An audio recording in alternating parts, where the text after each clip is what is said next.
Hello বন্ধুরা, আজকে দেখো একটা নিরামিষ রান্না করছি। সেটা হচ্ছে ঘরে আমার একটুখানি বাঁধাকপি আর ফুলকপি ছিল, এগুলোকে প্রেসার কুকারে সিদ্ধ করে নিয়েছি, তার সঙ্গে একটা আলুও ম্যাশ করে রেখেছি। এখানে দেখো আমি কি করেছি, আদা, কাঁচা লঙ্কা, জিরে, হলুদ, টমেটো এগুলো সব পেস্ট করে রেখেছি, আর কিছুটা এরকম ভাবে কুচি করে রেখেছি।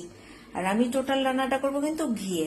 আর এখানে দেখো যেটা রেখেছি সেটা হচ্ছে, এটা কিন্তু মুগ ডাল আমি কি করেছি, ভেজে গুঁড়ো করে রেখেছি। এটা হচ্ছে একদম লাস্টে দেবো। দেখো রান্নাটা যখন এই পর্যায়ে আসবে তখন আমি মুগ ডাল যেটা ভেজে গুঁড়ো করে রেখেছিলাম সেটা পুরোটা দিয়ে দেবো। দিয়ে আমি কি করব, এখানে 5 থেকে 7 মিনিট একদম নিভু আঁচে ঢেকে রেখে দেবো। আর এর মধ্যে কিন্তু আমি নুন মিষ্টি একদম অবশ্য করেই দিয়ে দিয়েছি, আর গরম মশলাও আমি এর সঙ্গে মশলার সঙ্গে বেটে নিয়েছিলাম। তোমরা ঠিক এইভাবে মুগ ডাল ভাজা গুঁড়ো। এখানে আমার মুগ বাঁধাকপি রান্না একদম রেডি।